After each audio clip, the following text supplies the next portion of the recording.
সবসময় একঘেয়ে চিকেন না খেয়ে মাঝে মাঝে এইভাবে যদি চিংড়ি মাছ দিয়ে চিংড়ি চিকেন বানানো যায় তাহলে কেমন হয়। রবিবারটা কিন্তু তাহলে একদম জমে যাবে।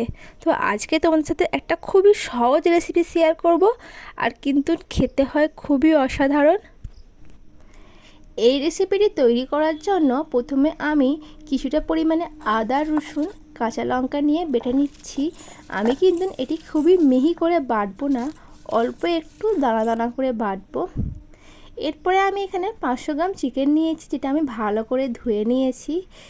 এরপরে এর মধ্যে আদা, রসুন আর কাঁচা লঙ্কার পেস্টটা আমি দিয়ে দিলাম।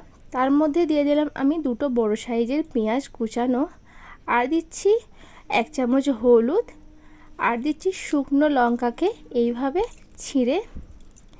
এরপরে আমরা এর মধ্যে দিয়ে দেব অল্প একটু সরিষার তেল। তেল দেওয়ার পরে আমরা এটি ভালো করে মেখে নেব, এবং মেখে নিয়ে আমরা 1 ঘন্টা এইভাবেই রেখে দেব। এরপরে আদা রসুন বাটা শিলের মধ্যেই আমরা কিন্তু চিংড়ি মাছটাও বেটে নেব। আমি এখানে 100 গ্রাম চিংড়ি মাছ নিয়েছি, যেটাকে আমি ভালো করে ধুয়ে বেছে নিয়েছি। এরপরে আমরা এটিকে ভালো করে বেটে এরকম পেস্ট তৈরি করে নেব। প্রায় 1 ঘন্টা ম্যারিনেট করে রাখার পরে আমরা চিকেনটার মধ্যে এই চিংড়ি মাছটাও দিয়ে দেব। দিয়ে আবারও ভালো করে সব কিছু আমরা মেখে নেব। তো এইভাবে সব কিছু মেখে নেবার পরে আমরা অপর দিকে কড়াই গরম করতে বসিয়ে দিয়েছি। কড়াই গরম হলে আমরা এর মধ্যে দিয়ে দেব বেশ কিছুটা সরিষার তেল। তেলটা দেওয়ার পরে আমরা এখানে তেলের মধ্যে দিয়ে দেব কেটে রাখা আলু। আলুটা কিন্তু অপশনাল, তোমরা চাইলে দিতেও পারো অথবা নাও পারো। যেহেতু আমি দুপুরবেলা ভাতের সঙ্গে এটি খাবো, সেই জন্য আমি কিছুটা আলু দিয়েছি, কারণ বাঙালির আলু না হলে কি চলে। তো আলুগুলো এইভাবে ভাজা ভাজা হয়ে গেলে আমরা কিন্তু তুলে নেব।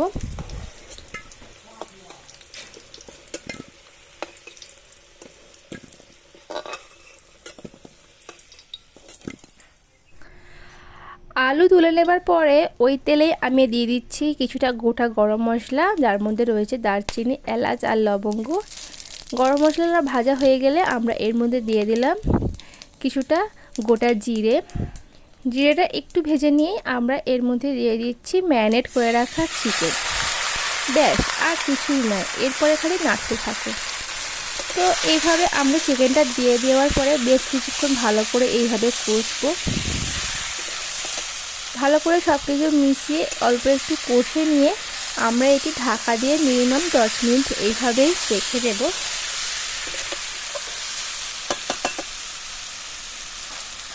তো 10 মিনিট পরে আমরা ঢাকনা খুলে দেখতেই পাচ্ছ চিকেনটা কিন্তু আমাদের অনেকটা নরম হয়ে গেছে।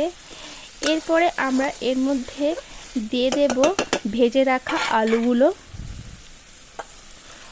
অপর একটি পাত্রে আমি কিছুটা জল গরম করতে বসিয়ে দিয়েছিলাম, সেই গরম জলটাই কিন্তু আমি এর মধ্যে দেব। অবশ্যই কিন্তু এখানে গরম জল দিতে হবে, নাহলে কিন্তু চিকেনের টেস্টটা একদম চলে যাবে।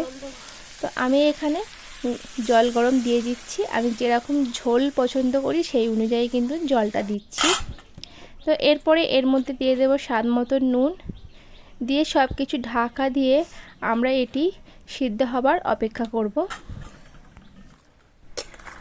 যতক্ষণ আলু সেদ্ধ হচ্ছে ততক্ষণ বলে রাখি, যারা যারা আমার চ্যানেলটি এখনও সাবস্ক্রাইব করেননি অবশ্যই চ্যানেলটি সাবস্ক্রাইব করে নেবেন। আর ভিডিওটি নতুন দেখলে অবশ্যই কিন্তু ভিডিওটিতে লাইক করবেন, আর কেমন হলো অবশ্যই কিন্তু কমেন্ট করে জানাবেন।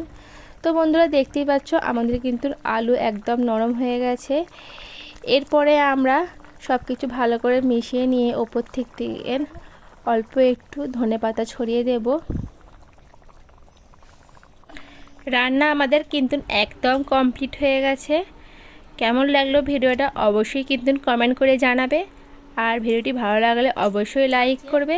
চ্যানেল নতুন হলে চ্যানেলটি অবশ্যই কিন্তু সাবস্ক্রাইব করবেন, আরও এরকম সুন্দর সুন্দর ভিডিও ভবিষ্যতে দেখার জন্য।